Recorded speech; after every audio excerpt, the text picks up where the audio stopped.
ప్రభు అయిన యేసుక్రీస్తు నామములో మీ అందరికీ శుభములు తెలియజేస్తున్నాను. నన్ను రెండవసారి కూడా సంఘ ఆరాధనలో ఆహ్వానించినందుకు సంఘ కాపరికి అలాగే సంఘ పెద్దలకు కూడా కృతజ్ఞతలు తెలియజేస్తున్నాను. సంఖ్యాకాండము 6వ అధ్యాయము. యెహోవా నిన్ను ఆశీర్వదించి నిన్ను కాపాడునుగాక. యెహోవా నీకు తన సన్నిధిని ప్రకాశింపజేసి నిన్ను కరుణించునుగాక. యెహోవా నీ మీద తన సన్నిధి కాంతిని ఉదయింపజేసి నీకు సమాధానము కలుగజేయునుగాక. ఈరోజు ఉదయం ఆరాధన సమయంలో కూడా ఈ వాక్య భాగాన్ని చూసుకున్నాం, కానీ వేరే కోణంలో చూసుకున్నాం. ఈరోజు సంఖ్యాకాండం 6వ అధ్యాయం నుంచి చూసుకోబోయే మన ఈ మాటలు దేవుని ఉదయ కాంతి, దేవుని సన్నిధి కాంతి, దేవుని ముఖ కాంతి, the countenance and the glory of our lord, దేవుని యొక్క ముఖ కాంతి మన మీద ప్రకాశించినప్పుడు ఇశ్రాయేలుగా పిలువబడినటువంటి వారు దేవుని ముఖ కాంతిలో కోరం దేవుని యొక్క సన్నిధి కాంతిలో బ్రతికినప్పుడు వారి జీవితాలలో కరుణ, వారి జీవితాలలో దేవుని కరుణ, అలాగే వారి జీవితాలలో దేవునితో ప్రజలకు, ప్రజల మధ్య ప్రజలకు సమాధానము అన్నది కలుగుతుంది. అలాంటి సమాధానయుక్తమైన జీవన విధానమే దేవుని రాజ్య పౌరసత్వం అన్న విషయాలను ఉదయం చూసుకున్నాం. అలాగే ఈరోజు కూడా చూసుకుంటాం. ఇప్పుడు ఈ రెండవ ఆరాధనలో కూడా చూసుకుంటాం. కొంచెం డిఫరెంట్, ఒక ప్రత్యేకమైన కోణంలో దీన్ని చూసుకుంటాం. అయితే దేవుని ఉదయ కాంతి, దేవుని సన్నిధి కాంతి, దేవుని ముఖ కాంతి పడిన జీవితాలు వర్ధిల్లే జీవితాలై ఉంటాయి. దేవుని ముఖ కాంతి పడిన జీవితాలు ఫలించే జీవితాలై ఉంటాయి. దేవుని ముఖ కాంతి పడిన జీవితాలు విస్తరించి భూమిని నిండించి ప్రజలపైన పరిపాలన చేసే, సేవ చేసే, ప్రజలకు ఉపయోగపడే జీవితాలై ఉంటాయి. అలాంటి జీవితాలుగా ఉండటం కోసమే ఇశ్రాయేలును ఆయన పిలిచాడు. యెషయా గ్రంథం 55వ అధ్యాయంలో అదే మాట మనకు కనిపిస్తుంది. అనేకులు వచ్చి మన మధ్య నుంచి, మన వద్ద నుంచి నేర్చుకొనుటకు, అనేకులకు యెహోవా మార్గములు తెలియజేయుటకు, అనేకులకు ఈ లోక మర్యాదకు మరియు రాజ్య మర్యాదకు ఉన్న వ్యత్యాసాన్ని చూపించటానికి ఈ సమాజాన్ని దేవుడు పిలిచాడు. ఈ సమాజాన్ని దేవుని సమాజము లేక దేవుని రాజ్య సమాజము అని పిలిచారు.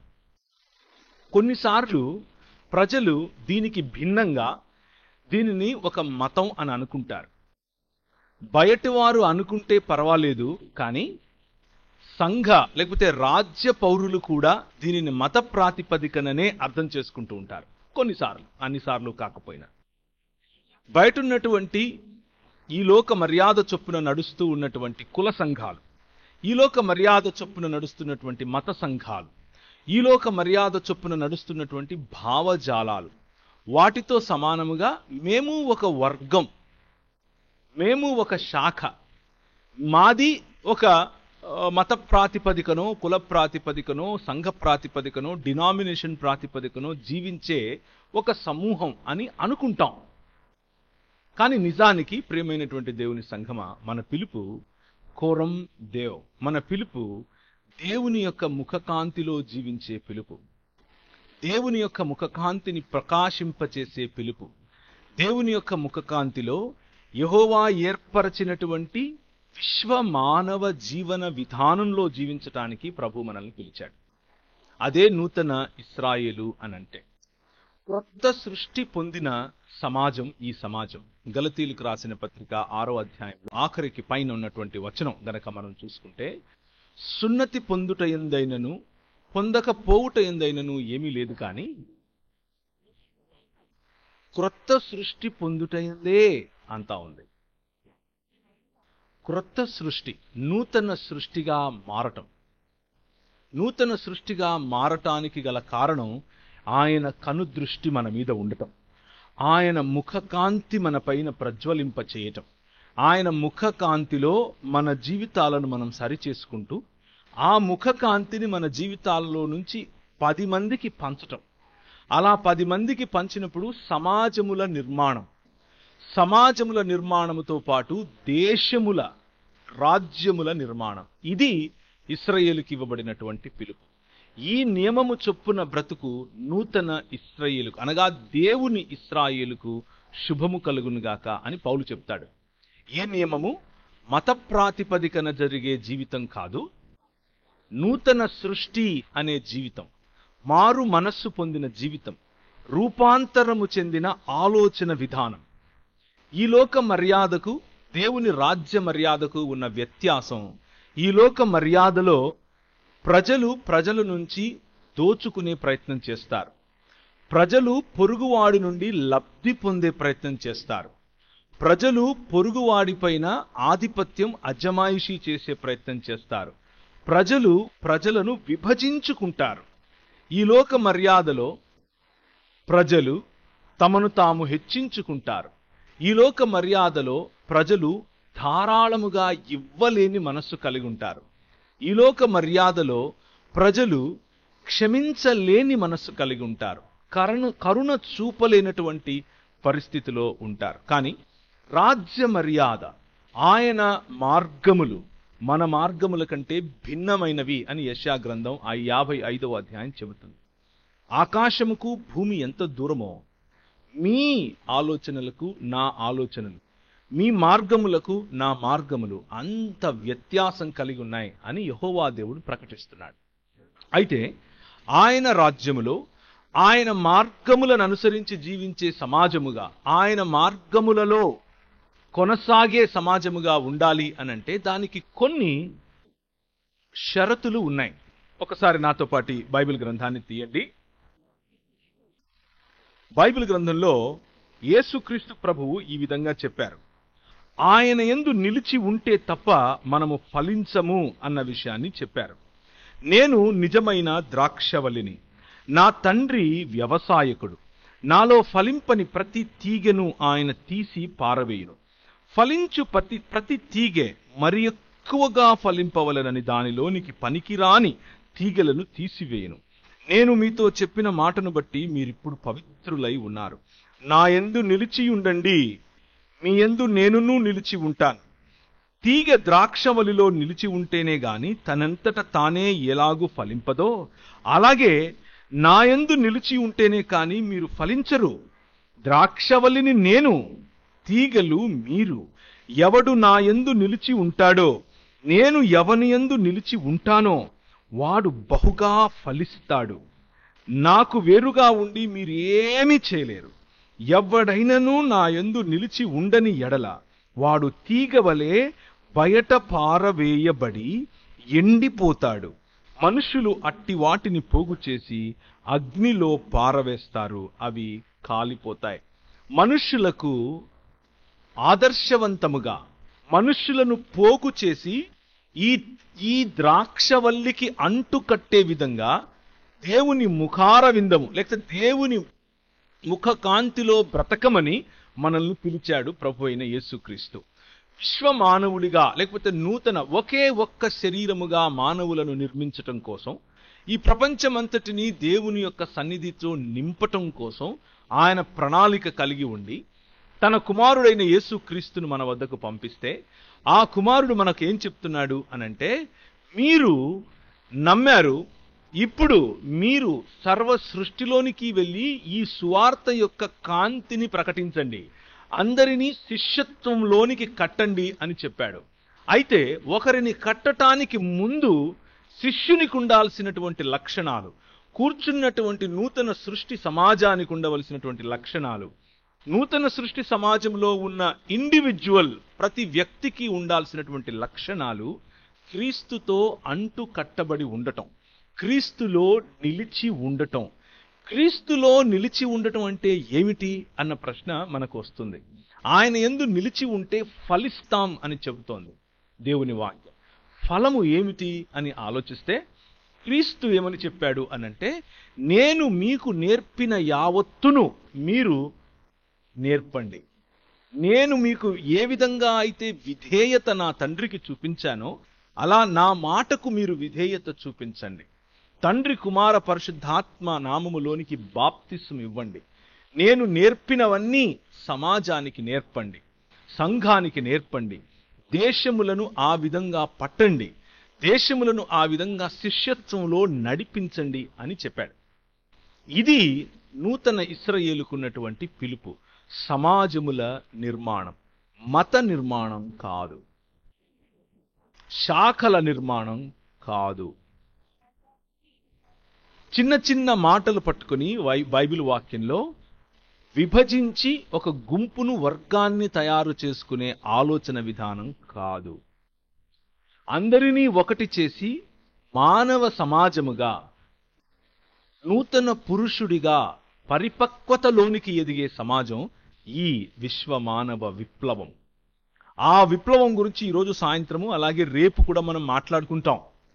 అలా వెళ్ళడానికి ముందుగా ఆయన యందు నిలిచి ఉండటం అనంటే ఏమిటి? నిలిచి ఉండకపోతే ప్రభువు ఇచ్చే వార్నింగ్, ప్రభువు ఇస్తున్నటువంటి హెచ్చరికను కూడా ఒకసారి ముందు చూసుకుందాం. నా యందు నిలిచి ఉండకపోతే నువ్వు కత్తిరించబడి పారవేయబడతావు, మనుష్యులు నిన్ను పోగేసి కాల్ చేస్తారు అని దేవుని వాక్యం స్పష్టంగా చెప్తోంది. దాని గురించి ఇంకొక మాట, 1 కొరింథీయులకు రాసిన పత్రిక, కొరింథీ సంఘానికి అపోస్తలుడైన పౌలు రాసినటువంటి మొదటి పత్రిక 10వ అధ్యాయం. సహోదరులారా, ఈ సంగతి మీకు తెలియకుండుట నాకు ఇష్టము లేదు. అదేదనగా మన పితరులందరూ మేఘము క్రింద ఉండేవారు.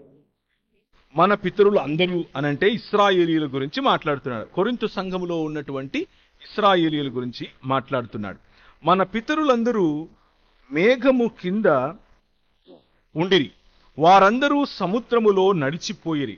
అందరూ మోషేను బట్టి మేఘములోను సముద్రములోను బాప్తిస్మము పొందారు, అనగా ముంచబడ్డారు. ఓకే, బాప్తిస్మము అన్న మాటకు అర్థం మునగటం. అందు ఆత్మ సంబంధమైన ఒకే ఆహారాన్ని భుజించారు. అందరూ ఆత్మ సంబంధమైన ఒకే పానీయమును పానం చేశారు. ఎలయనగా తమ్మును వెంబడించిన ఆత్మ సంబంధమైన బండలోనిది త్రాగారు. ఆ బండ క్రీస్తే, ఇంకెవరో కాదు, ఆ బండ క్రీస్తే. అయితే వారిలో ఎక్కువ మంది దేవునికిష్టులుగా ఉండలేకపోయారు కాబట్టి అరణ్యంలోనే సంహరించబడ్డారు. వారు ఆశించిన ప్రకారము మనము చెడ్డవాటిని ఆశించకుండునట్లు ఈ సంగతులు మనకు దృష్టాంతములుగా ఉన్నవి. జనులు తినుటకును త్రాగుటకును కూర్చుండి ఆడుటకు లేచిరి అని వ్రాయబడినట్లు వారిలో కొందరి వలె మీరు విగ్రహారాధకులై ఉండకుడి.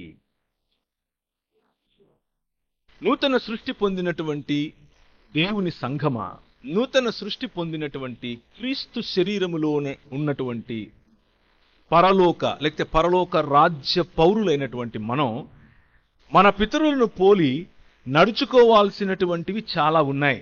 అలాగే మన పితరులను పోలి నడుచుకోకూడనివి కూడా ఉన్నాయి. మన పితరులందరూ కూడా ఒకే మేఘము క్రింద ఉన్నారు. పగటిలో మేఘస్తంభముగా ఆయన వారిపైన ఎండ పడకుండా కాచాడు. పగటిలో మేఘస్తంభముగా వారిని అలయకుండా ఆయన తీసుకుని వచ్చాడు. 17వ అధ్యాయము నిర్గమాకాండం తీయాల్సిన అవసరం లేదు. ఏమని చెప్తాడు అనంటే, గద్దరెక్కల మీద మోసుకుని వచ్చినట్లు నేను మిమ్మల్ని మోసుకుని వచ్చాను. 10 రకాలైనటువంటి తెగుళ్ల చేత మీ పైన ఆధిపత్యం అధికారం చేసే ఈ వనరులు అనేటటువంటి విగ్రహములను ఓడించి, నేను మీ రాజును, నేను మీ ప్రభువును, నేను మీ తండ్రిని, నేను నీ భర్తను, నేను నీ ప్రియుణ్ణి, నేను నీ కాపరిని అన్నట్లుగా వారిని తీసుకొని వచ్చి కట్టాడు. ఒక రాజ్యంగా కట్టాడు. ఇప్పుడు మనలను కడుతున్నాడు. ఒకే మేఘము క్రింద, ఒకే నీటిలో, ఒకే పానీయము, ఒకే ఆహారము, అందరూ ఒక మాదిరిగానే భోంచేస్తున్నారు. అందరూ ఒకే విషయం నుంచే త్రాగుతున్నారు. అందరూ ఒకే మేఘము క్రింద ఉన్నారు. అందరూ ఒకే ఆత్మచేత నడిపింపబడుతున్నారు. కానీ అందరూ ఫలించలేదు. వారిలో కొందరు ఈ ఆత్మను అనుభవిస్తూ, ఈ బండ ఇచ్చే నీళ్లు త్రాగుతూ, ఆ బండ క్రీస్తే, ఆ మేఘము క్రింది నుంచి బాప్తిసము పొందుతూ, రాత్రిలో అగ్నిస్తంభముగా వచ్చిన దేవుని వెలుగును చూస్తూ ఆ వెచ్చదనాన్ని అనుభవించిన తరువాత కూడా కొంతమంది విగ్రహముల బాట పట్టారు. వాళ్ళు తినటానికి త్రాగటానికి కూర్చున్నారు, కానీ ఆడటానికి లేచారు, ఫలించటానికి కాకుండా. అలాంటి వారి గురించి దేవుని వాక్యము పౌలు భక్తుడు మనల్ని హెచ్చరిస్తున్నాడు. అలాంటి వారిని పోలి మీరు ఉండద్దు, కొందరి వలె మీరు విగ్రహారాధకులై ఉండకుడి. మనము ఫలించాలి అనంటే మన పైన మన రాజు ఎవరు అన్న నిర్ణయం, అన్న దృఢ నిశ్చయత మీకు ఉండాలి. మీ పైన రాజు మనుధర్మ శాస్త్రానికి సంబంధించిన మనుధర్మం అయితే మీరు కులాన్ని పాటించండి, క్రీస్తును వదిలిపెట్టండి, మీకు పుణ్యం వస్తుంది. మీ పైన మతాధికారులు రాజులైతే క్రీస్తును వదిలిపెట్టండి, మీకు పుణ్యం వస్తుంది. మీ పైన మీ ధన అహంకారం, మీ పైన మీ అంతస్తుకు సంబంధించిన అహంకారం, మీ పైన మీ తెలివికి తగిన అహంకారం, మీ హెచ్చు, మీ గర్వం మీ పైన రాజ్యం చేస్తూ ఉంటే క్రీస్తును పోలిన జీవితం అది కాదు. దానివలన మీకు లాభం లేదు, మీరు ఫలించరు. దానినే విగ్రహారాధన అంటారు. దేవుని స్థానాన్ని మరి దేనికిచ్చినా అది విగ్రహారాధనే.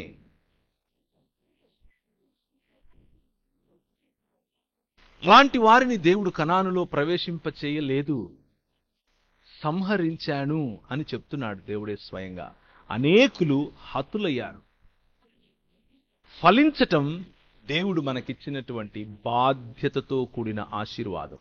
ఈరోజు ఉదయకాలం నూతన సృష్టి పొందినటువంటి దేవుని రాజ్య పౌరులుగా ఉన్నటువంటి మీతో నా ప్రశ్న, మీరు ఫలిస్తున్నారా? మీరు ఫలించే చెట్టుగా, ఫలించే తీగగా క్రీస్తుకు కట్టబడి ఉన్నారా? ఈ ఫలములు ఏంటివి అన్న ఆలోచన చేస్తే ఆత్మ ఫలము మన జీవితంలో గురించి వ్రాయబడి ఉంది. ప్రేమ,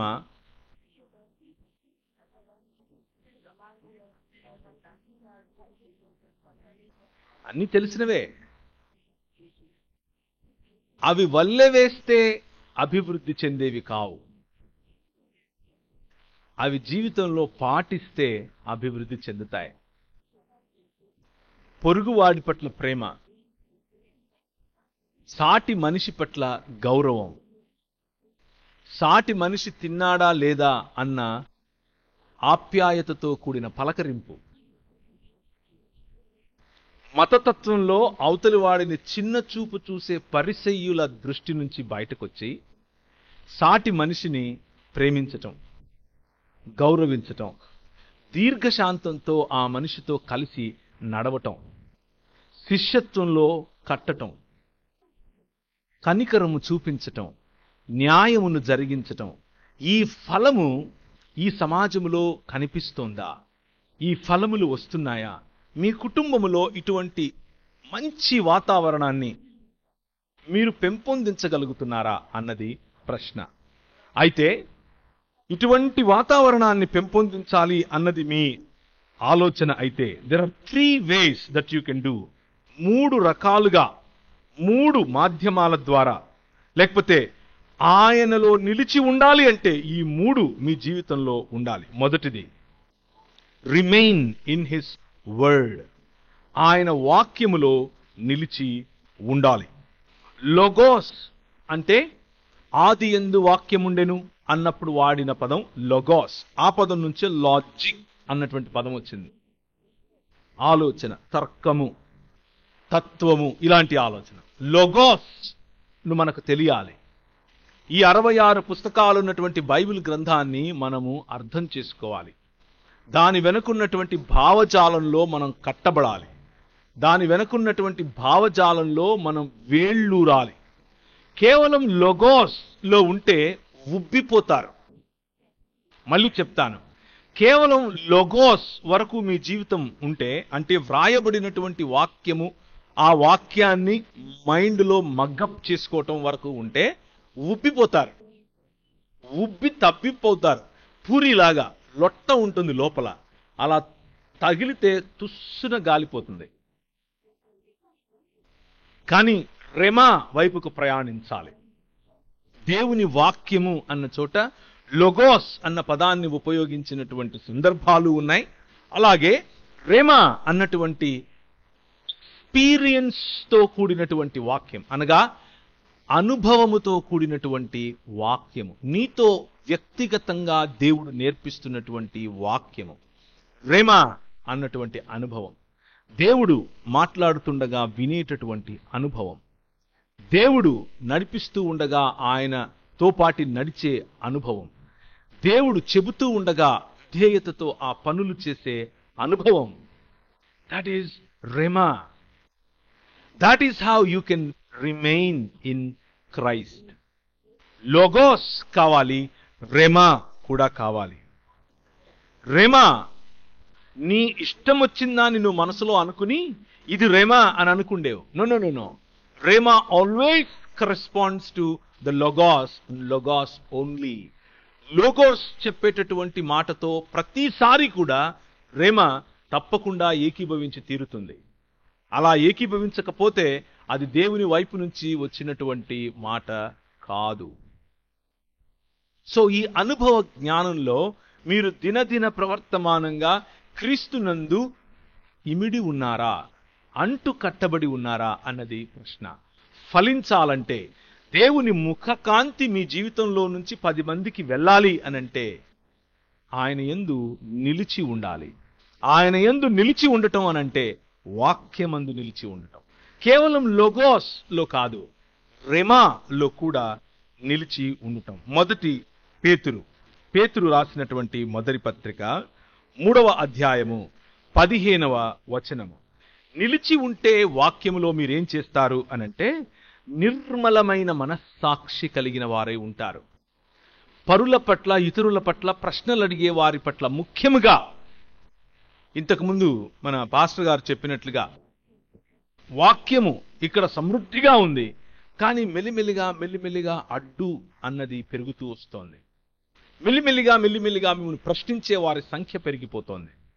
మెల్లిమెల్లిగా మీ పైన ఒత్తిడి తీసుకుని వచ్చే సమూహాలు పెరిగిపోతున్నాయి. అటువంటి సమయంలో నిర్మలమైన మనస్సాక్షి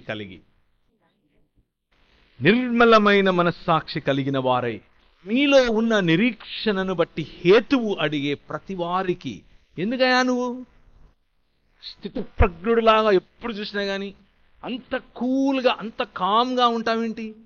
నేను చాలా చర్చల్లో పాల్గొంటూ ఉంటాను.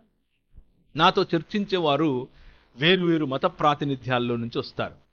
ముస్లింలు అవ్వచ్చు, హిందువులు అవ్వచ్చు, రాజకీయ నాయకులు అవ్వచ్చు, ఏథీయిస్టులు అవ్వచ్చు, వగేరా.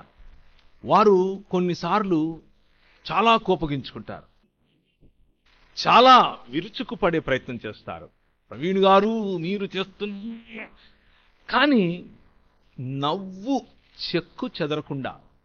చిరునవ్వు చెక్కు చెదరకుండా వారితో మాట్లాడి వారు ఎంత ఇబ్బంది పడుతున్నా వారిని తిరిగి షేక్ హ్యాండ్ ఇచ్చి వారిని ఆలింగనం చేసుకోగలిగేటటువంటి మనసు, ప్రభు కృప, ప్రభువును ఆనుకుంటే వచ్చేటటువంటి వైఖరి, నిర్మలమైన మనస్సాక్షి కలిగిన వారై మీ నిరీక్షణను బట్టి హేతువు అడిగే ప్రతివాడికిని సాత్వికముతోనూ భయముతోనూ ఏం చెప్పాలి? సమాధానం చెప్పాలి. ఆ సమాధానం అన్నది రెమాతో రాదు, లోగోస్తో వస్తుంది. కేవలం లోగోస్ ఉంటే కూడా రాదు, రెమా కావాలి. ఒకసారి అనుకోకుండా నాకు హిందీ రాదు, ఏమీ రాదు. నేను కొత్తగా అప్పుడప్పుడే మధ్యప్రదేశ్లోని ఇందోర్ అనే పట్టణంలో పరిచర్య కోసం మిషనరీగా వెళ్ళాను. 11 సంవత్సరాలు అక్కడ ఉన్నాను. నేను వెళ్ళిన కొద్ది రోజులకే నన్ను ఒక స్థానికంగా ఉన్న టెలివిజన్ ఛానల్ వాళ్ళు పిలిచారు. నేను వెళ్ళాను, కూర్చున్నాను. వాళ్ళు ఇంటర్వ్యూ చేస్తూ, అవునండి మేము కాలుస్తాం, మీరు ఎందుకు పూడుస్తారు అని అడిగారు. అంటే చనిపోతే శవాన్ని, పార్థివ దేహం అంటాం కదా, మేమైతే కాలుస్తాం, మీరు ఎందుకు పూడుస్తారు అని అడిగారు. నేను ఎప్పుడూ చదవలేదు, నాకు తెలియదు, ఏం చెప్పాలో నాకు తెలియదు. కానీ తడువుకోకుండా, క్షణం తీరిక ఆలోచించకుండా నేను ఒక సమాధానం చెప్పాను. చెప్పిన సమాధానానికి నేనే నివ్వెరపోయాను. నాకే కనువిప్పు కలిగింది. అదేమిటి అనంటే, మా దేవుడు మమ్మల్ని మట్టి నుండి చేశాడు, తన స్వరూపమందు తన పోలిక చొప్పున చేశాడు. మట్టి నుంచి వచ్చిన మమ్మల్ని మట్టిలోనే అందుకే మట్టిలోనే కప్పి పెడతాం అని చెప్పాను. నేను బయటకు వచ్చి ఆలోచించాను, నేను ఎక్కడ చదివాను ఇది, నాకు ఎలా తెలుసు ఇది? నేను కేవలం ప్రభువును తెలుసుకుని తక్కువ సంవత్సరాలు, మహా అయితే 1.5-2 సంవత్సరాలు. నేను ఎలా చెప్పగలిగాను? Rhema, spirit of the lord, పరిశుద్ధాత్ముని యొక్క unction and anointing. If you want to remain in Christ, క్రీస్తు నందు నిలిచి ఉండాలి అని అంటే, practice the presence of the word of God in your life. దేవుని వాక్యమును నీ హృదయంలో, నీ జీవన విధానంలో ప్రతిరోజు తినేటటువంటి ఆహారంలాగా దాన్ని నువ్వు పాటించటం నేర్చుకో. అలా చేసినప్పుడు అలా చేయటానికి మీ హృదయాల్లో క్రీస్తును ప్రభువుగా ప్రతిష్ఠించుకోవటం ముఖ్యం. నిర్మలమైన మనస్సాక్షి కలిగిన వారే మీలో ఉన్న నిరీక్షణను గూర్చి మిమ్మల్ని హేతువడుగు ప్రతి వానికిని సాత్వికముతోనూ భయముతోనూ సమాధానము చెప్పుటకు ఎల్లప్పుడూ సిద్ధముగా ఉండి హృదయముల యందు క్రీస్తును ప్రభువుగా ప్రతిష్ఠించుడి. దిస్ ప్యాషన్ ఈ నూతన సమాజానికి, నూతన సృష్టి అనే సమాజానికి, దేవుని ముఖకాంతిలో బ్రతుకుతున్న సమాజానికి ఎప్పుడొస్తుంది అనంటే, మీ హృదయముల యందు క్రీస్తు ప్రభువుగా ప్రతిష్ఠింపబడితే వస్తుంది. తిమోతికి రాసిన 2వ పత్రిక 3వ అధ్యాయం 15వ వచనం. నీవు నేర్చుకొని రూఢి అని తెలుసుకొని ఎవరి వలన నేర్చుకుంటివో ఆ సంగతి తెలుసుకొని వాటి యందు నిలకడగా ఉండుము. 3వ అధ్యాయం 15 నుంచి. నిలకడగా ఉండుము కదా. దైవజనుడు సన్నద్ధుడై ప్రతి సత్కార్యమునకు పూర్ణముగా సిద్ధపడి ఉండునట్లు దైవావేశము వలన కలిగిన ప్రతి లేఖనము ఉపదేశించుటకును, ఖండించుటకును, తప్పుదిద్దుటకును, నీతియందు శిక్ష చేయుటకును ప్రయోజనకరమై ఉన్నది.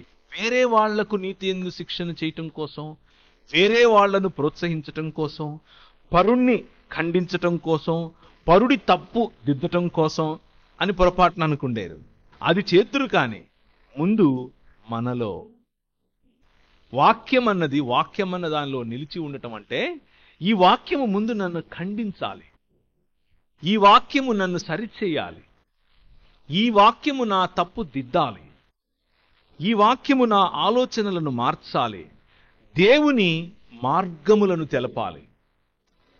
దేవుని మార్గములు, దేవుని ఆలోచనలు నా మార్గములు, నా ఆలోచనల కంటే భిన్నమైనవి అని మనం చూసుకున్నాం 55వ యెషయా గ్రంథములోని చాప్టర్లో. మన పిలుపు దేవుని ఆలోచన మేరకు మనల్ని మనం సరిచేసుకోవటం, దేవుని ఆలోచన మేరకు మనల్ని మనం కట్టుకోవటం. అలా కట్టుకుంటే 2వ కొరింథీయులకు రాసిన పత్రిక 10వ అధ్యాయంలో ఈ వాక్యము మనకిచ్చేటటువంటి శక్తి దేవుని జ్ఞానమును అడ్డగించు ప్రతి ఆటంకమును చెరపట్టి క్రీస్తు పాదాలకు తెచ్చే అన్యోన్యమైన లేదా లోతైన అనుభవాన్ని ఇస్తుంది. వాక్యము నిన్ను కడుతుంది, వాక్యము సమాజాన్ని సరిచేస్తుంది, వాక్యము కుటుంబములను నిర్మిస్తుంది, వాక్యము దేశ నిర్మాణంలో నిన్ను ఉపయోగించుకుంటుంది. Remain in the word of God. దేవుని వాక్యమందు నిలిచి ఉండాలి. 2వ మాట, remain in the deeds of God. దేవుడు చేసిన పనులలో మనం నిలిచి ఉండాలి. మార్కు సువార్త 16వ అధ్యాయము. మార్కు సువార్త 16వ అధ్యాయము. దేవుడు చేసిన పనులు, మీరు చేయగలరు అని చెప్పి ఇచ్చినటువంటి పనులు, విశ్వాసముతో డునామీస్ గా పిలువబడినటువంటి అద్భుత కార్యములు, చిహ్నములు, దేవుని వాక్యమును స్థిరపరిచేటటువంటి అద్భుత కార్యములు. 16వ అధ్యాయము 15వ వచనం నుంచి నేను చదువుతాను. మరియు మీరు సర్వలోకమునకు వెళ్ళి సర్వ సృష్టికి సువార్త ప్రకటించండి. నమ్మి బాప్తిస్మము పొందినవాడు రక్షింపబడతాడు, నమ్మని వానికి శిక్ష విధింపబడుతుంది. నమ్మిన వారి వలన, అనగా ఇదిగో ఈ నూతన సృష్టి అనే సమాజము మీ వలన, నమ్మిన వారి వలన ఈ సూచక క్రియలు కనబడతాయి. ఏవనగా నా నామమున దయ్యములు వెళ్ళగొడతారు, క్రొత్త భాషలు మాట్లాడతారు, పాములు ఎత్తి పట్టుకుంటారు, మరణకరమైనది ఏది త్రాగినా అది వారికి హాని చెయ్యదు, రోగుల మీద చేతులుంచినప్పుడు వారు స్వస్థత నొందుతారని వారితో చెప్పెను. ఇవేవి కూడా ఈలాగున ప్రభు అయిన యేసు వారితో మాట్లాడిన తర్వాత పరలోకమునకు చేర్చుకొనబడి దేవుని కుడిపార్శ్వమున ఆసీనుడై వారు బయలుదేరి వాక్యం అంతటా ప్రకటించిరి. ప్రభువే వారికి సహకారుడై ఉండి వెనువెంట జరుగుతూ వచ్చిన సూచక క్రియల వలన వాక్యమును స్థిరపరచుతుండెను. To remain in the word, దేవుని వాక్యము వినుట వలన కలిగే విశ్వాసముందు ప్రబలాలంటే, బలంగా ఉండాలి అనంటే, సీక్ ఫర్ డునామీస్. ఈ అద్భుతములు ఆయన చేస్తాడు, మీ జీవితంలో చేస్తాడు, మీ ద్వారా చేస్తాడు. వాటిని నమ్మాలి, వాటి యందు నిలిచి ఉండాలి. ఇవి ఏదో ఒక డినామినేషన్కు సంబంధించిన వాక్యం అనుకుండేరు పొరపాటున ఒక రకమైనటువంటి ధోరణిలో ఉండే క్రైస్తవ సమాజానికి మాత్రమే ఈ అద్భుతాలు, ఈ స్వస్థతలు, ఈ దయ్యములను వెళ్ళగొట్టడం, ఈ పాములను ఎత్తి పట్టుకోవటం వంటి పనులు అనుకుంటారు. నో, ప్రతి విశ్వాసికి ఇచ్చినటువంటి వరం ఇది. అంత మాత్రమే కాదు, ఈ డునామీస్, ఈ గొప్ప కార్యాలు ఇటువంటి బాహ్యంగా కనిపించే చిహ్నాలు మాత్రమే కాదు. లూకాసు వార్త 6వ అధ్యాయం 36వ వచనం 36వ వచనం దేవుని వాక్యం ఇలా చెప్తోంది. కాబట్టి మీ తండ్రి కనికరము గలవాడై ఉన్నట్లు మీరు కనికరము గలవారై ఉండుడి. మీరైతే ఎట్టి వారిని గూర్చినను నిరాశ చెందుకొనక మీ శత్రువులను ప్రేమించండి, మేలు చేయండి. 35లో శత్రువులను ప్రేమించండి, మేలు చేయండి, అప్పు ఇవ్వండి, అప్పుడు మీ ఫలము గొప్పదై ఉంటుంది, మీరు సర్వోన్నతుని కుమారులై ఉంటారు. ఆయన కృతజ్ఞత లేని వారి ఎడల, దుష్టుల ఎడల ఉపకారి అయి ఉన్నాడు. కాబట్టి మీ తండ్రి కనికరము గలవాడై ఉన్నట్లు మీరును కనికరము గలవారై ఉండండి. If you want to remain in Christ, క్రీస్తులో నిలిచి ఉండాలి అనంటే ఈ కార్యములలో నిలిచి ఉండండి. అద్భుత కార్యములు, ఆశ్చర్యకరమైన కార్యములు ఎంత అవసరమో కనికరం అంతే అవసరం, ప్రేమించటం అంతే అవసరం. దయ్యములను వెళ్ళగొట్టుట, పాములను ఎత్తిపట్టుకొనుట ఎంత అద్భుతకరమో ఒకరికి అప్పు ఇవ్వటం, ఒకరి బాధలలో, ఒకరి ఒంటరితనంలో, ఒకరి బలహీనతలో తోడు నిలవటం అంతే అద్భుతమైన పని. దానివలన వాక్యము స్థిరపరచబడుతుంది. స్థిరపరచబడే వాక్యాన్ని కనికరమైన తండ్రి నుంచి నేర్చుకుని కనికరమును చూపించటం కోసం ఉపయోగించాలి. 3వ మాట, రిమైన్ ఇన్ ది యాటిట్యూడ్. ఈ క్రీస్తు యేసుకు కలిగినటువంటి ఈ వైఖరి, ఈ ఆలోచన విధానంలో మనం నిలబడి ఉండాలి. ఫిలిప్పీలకు రాసినటువంటి పత్రిక, ఫిలిప్పీ పత్రిక 2వ అధ్యాయం.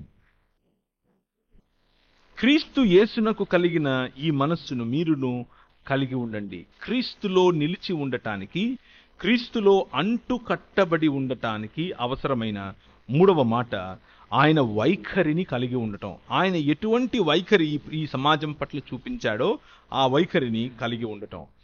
క్రీస్తు యేసుకు కలిగిన ఈ మనస్సును మీరును కలిగి ఉండండి.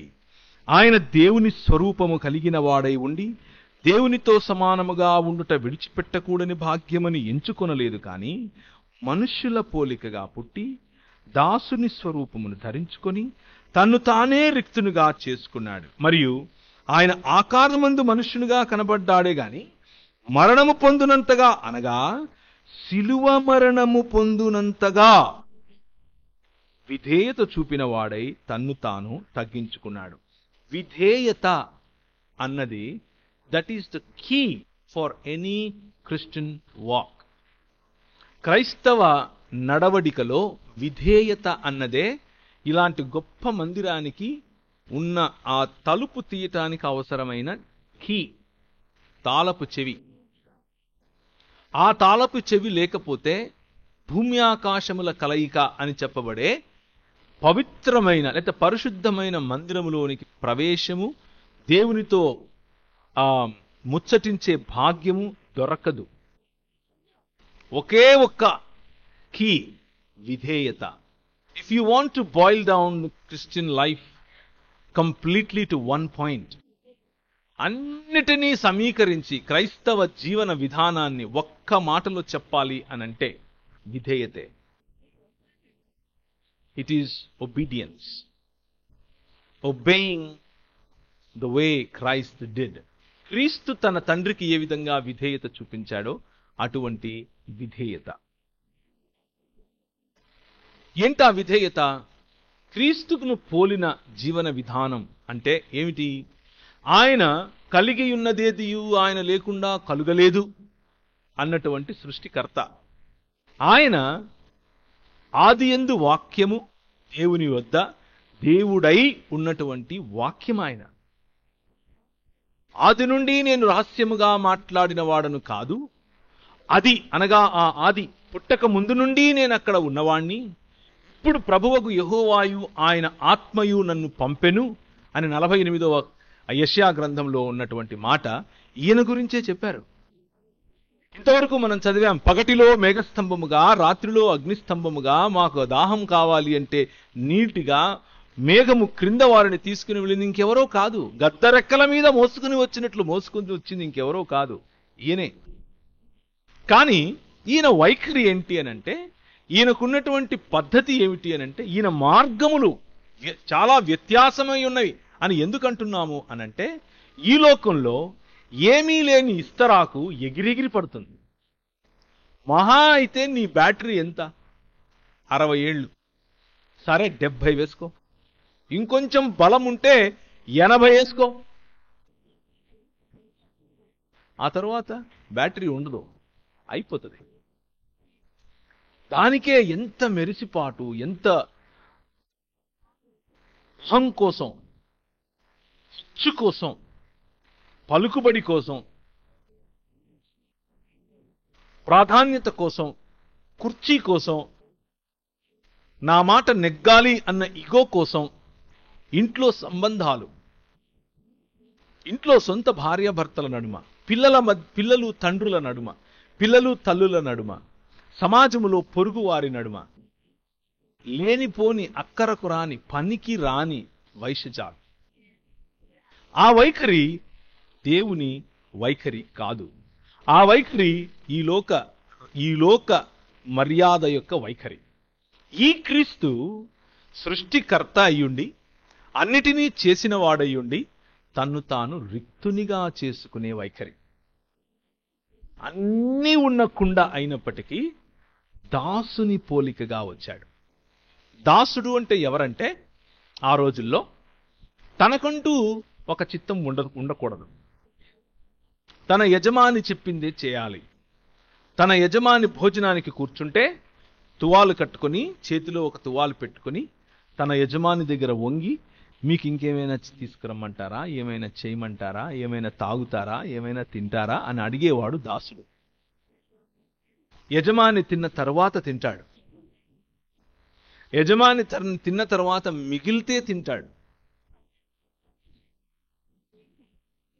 దాసుడు యజమాని పడుకోక ముందు పడుకోడు.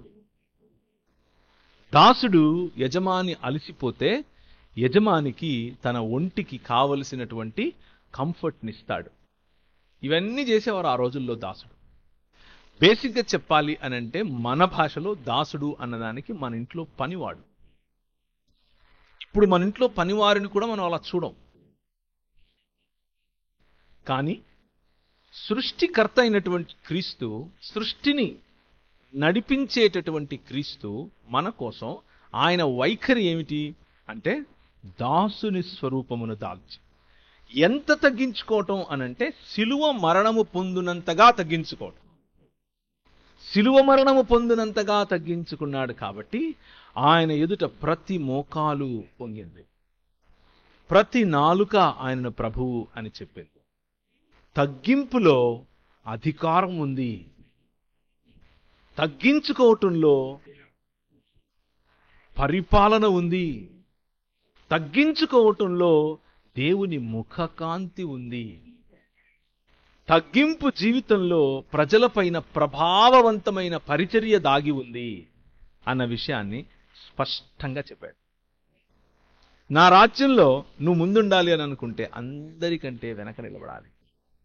నా రాజ్యంలో నువ్వు ఏలికగా ఉండాలి అని అంటే అందరికీ సేవకుడు అవ్వాలి అని అన్నాడు.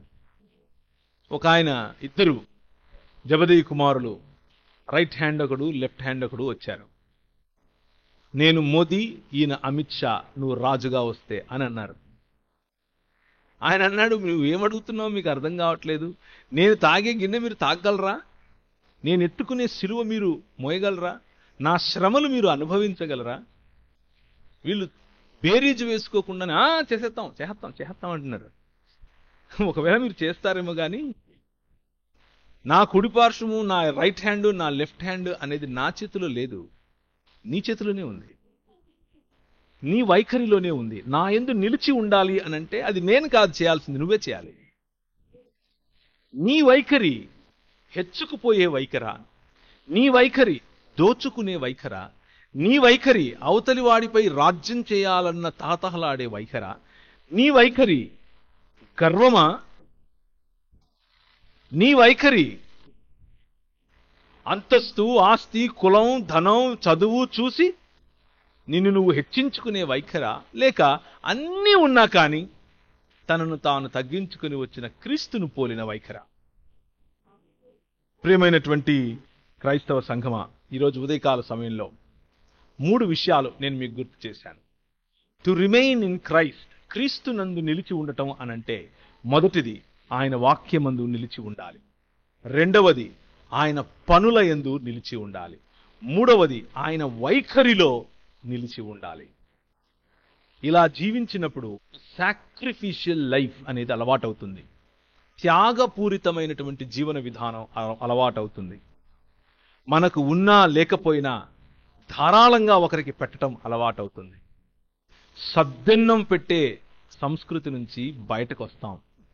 మనం తినలేనిది ఒకరికి ఇచ్చే సంస్కృతి నుంచి బయటకు వస్తాం. ధారాళంగా ఆశీర్వదించే త్యాగపూరితమైనటువంటి ఆలోచనలోనికి మనం వస్తాం. నేను అందరి విషయమున స్వతంత్రుడనై ఉన్నను, ఎక్కువ మందిని సంపాదించుకోవడం కోసం అందరికీ నన్ను నేను దాసునిగా చేసుకున్నాను. యూదులను సంపాదించుకోవడం కోసం యూదులకు యూదుని వలె ఉన్నాను. ధర్మశాస్త్రము లేని వారిని సంపాదించుకోవడం కోసం నేను ధర్మశాస్త్రమునకు లోబడిన వాడను కాకపోయినను ధర్మశాస్త్రానికి లోబడిన వాడిలాగే ఉన్నాను. దేవుని విషయమై ధర్మశాస్త్రము లేనివాడును కాదు గాని క్రీస్తు విషయమై ధర్మశాస్త్రానికి లోబడిన వాడిని. అయినను ధర్మశాస్త్రము లేని వారిని సంపాదించుకోవడం కోసం ధర్మశాస్త్రము లేని వారికి ధర్మశాస్త్రము లేనివాడి వలే అయ్యాను. బలహీనులను సంపాదించుకోవడం కోసం బలహీనులకు బలహీనుని అయ్యాను. ఏ విధము చేతనైనా సరే కొందరిని రక్షించాలని అందరినీ అన్ని విధాల వాడై నేను ఉన్నాను. మరియు నేను సువార్తలో వారితో పారివాలనగుటకై దాని కొరకే సమస్తము చేయుచున్నాను. ఇది పౌలు వైఖరి. బలహీనులను సంపాదించుకోవాలంటే బలహీనునిగా అవుతాను. పేదవాణ్ణి సంపాదించుకోవాలంటే పేదరికంలో ఉండటానికి నాకు ఇష్టమే. నేను 11 సంవత్సరాలు మిషనరీగా ఉత్తర భారతదేశంలో ఉన్నప్పుడు ప్రతి శనివారం సాయంకాలం వెళ్ళిపోయేవాడిని. భీలు, బిలాల, కోర్కు, గోండు, బారేలా ఇలాంటి తెగలు వనవాసులు అంటే ఆదివాసీల మధ్యకు వెళ్ళేవాడిని. వాళ్ళు వెళ్ళంగానే పాద్రి సాబ్ ఆయ్యే బయటి అని బాగా సత్కరించేవారు, కూర్చుండబెట్టేవారు. వాళ్ళు పనులు చేసుకుని వచ్చి అలిసిపోయి ఉంటారు కాబట్టి చీకటి పడిన తర్వాత మీరు పడుకోండి అంటారు. నేను పడుకుంటాను. వాళ్ళు నిప్పు పెట్టి నిప్పు చుట్టూ నాట్యం చేస్తారు, పాటలు పాడుకుంటూ, క్రీస్తుకు సంబంధించిన పాటలే. 1 గంట 2 గంటలు నాట్యం చేసిన తర్వాత డాన్సులు వేసి పాటలు పాడిన తర్వాత పాదిసాబ్ ఉఠియే అంటారు, లేయి అంటారు. నన్ను లేపి 2 గంటలకు తక్కువ లేకుండా వాక్యం చెప్పమంటారు. చెప్పేవాడిని. మళ్ళీ నన్ను పడుకోబెట్టేవాళ్ళు. అక్కడే పక్కనే పొయ్యి ఉండేది. ఆ పొయ్యి పేడలతో చేసేవాళ్ళు, అంటే దాని పిడకలు, పొయ్యిలో పిడకలు పెట్టి కాల్చేవారు. ఆ పిడకల మీద గోధుమ పిండి లడ్డూలాగా చేసి దాని మీద పెట్టేవాళ్ళు. కళ్ళ ముందే ఆ పిడకల మీద గోధుమ పిండి లడ్డూలాగా చేసి పెట్టేవాళ్ళు. అది కాలుతుంది. కాలిన తర్వాత దాన్ని తీసుకొని అలా కొడితే పగులుతుంది. అది తీసుకుపోయి నెయ్యిలో వేసేవాళ్ళు, తీసుకుని వచ్చి పెట్టి తినమనేవాడు. వారిని సంపాదించుకోవడం కోసం తినేవాడిని. వారిలో ఒకరిగా ఉంటేనే నువ్వు వాళ్ళ చేత యాక్సెప్ట్ అవ్వబడతావు. వారి ప్రేమను పొందితేనే నువ్వు వారికి ప్రేమను పంచి ఇవ్వగలుగుతావు. నీ సమాజంలో దేవుని ముఖకాంతి నీ జీవితంలో వెలుగుతూ ఉంటే, దేవుని ముఖకాంతి నీ పైన ప్రస్ఫుటంగా కనిపిస్తూ ఉంటే, కాకినాడ ప్రాంతంలో ఇది మంచి సమయం, ఇది క్రిస్మస్ సమయం.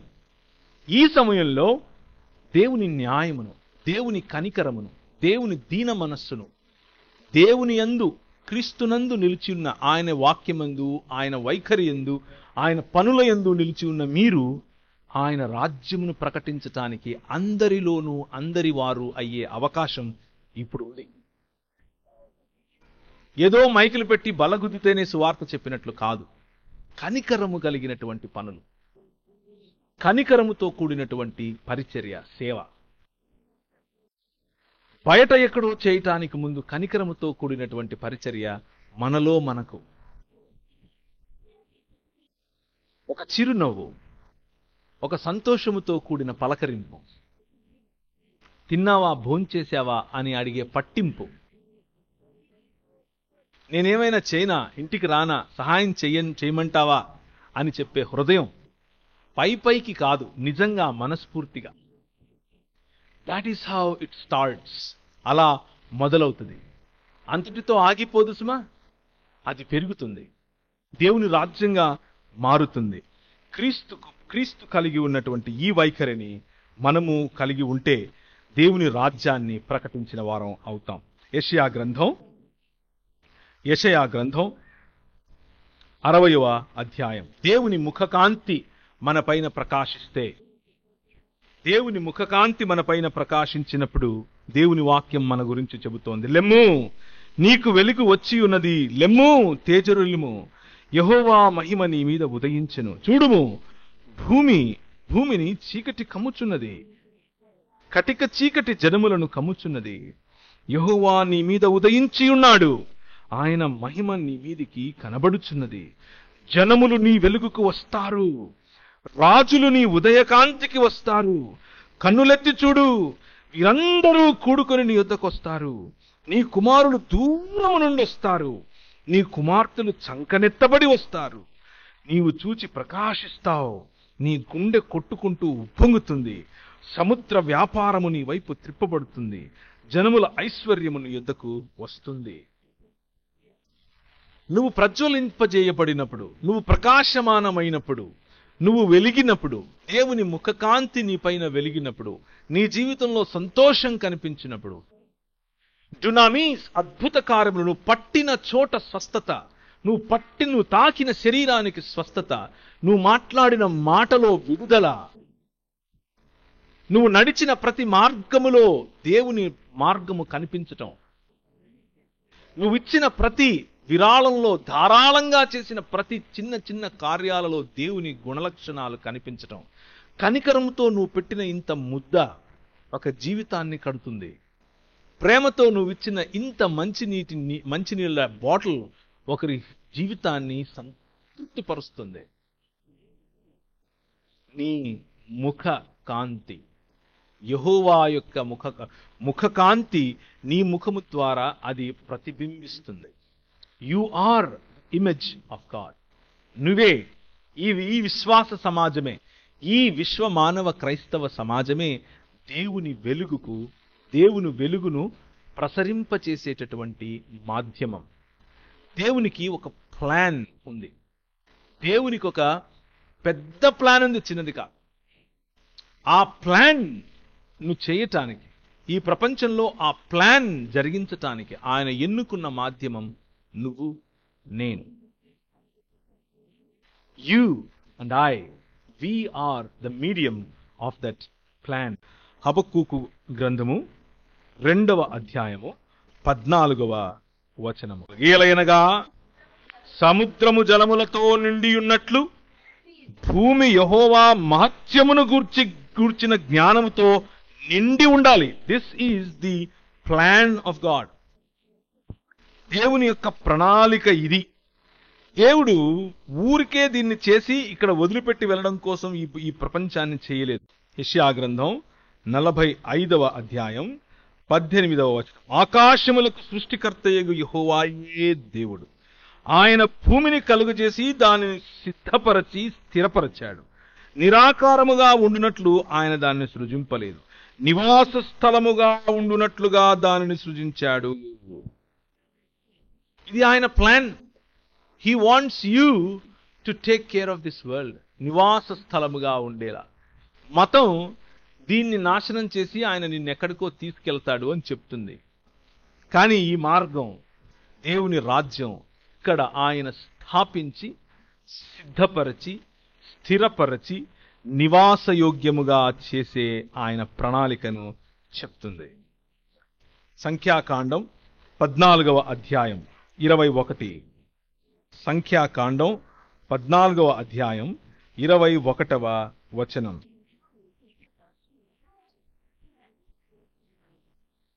అయితే నా జీవము తోడు భూమి అంతయు యెహోవా మహిమతో నిండుకొని ఉంటుంది. ఇది ఆయన ప్లాన్. భూమిని ఆయన మహిమతో, ఆయన జ్ఞానముతో నింపటానికి దేవుడిచ్చినటువంటి మాధ్యమం ఎవరు అనంటే దేవుని ముఖకాంతిలో జీవించే ఇశ్రాయేలే. నిర్గమాకాండము 34వ అధ్యాయము 6వ వచనం. అతని ఎదుట యెహోవా అతని దాటి వెళ్ళుచు యెహోవా కనికరము, దయ, దీర్ఘశాంతము, విస్తారమైన కృపా సత్యములు గల దేవుడైన యెహోవా.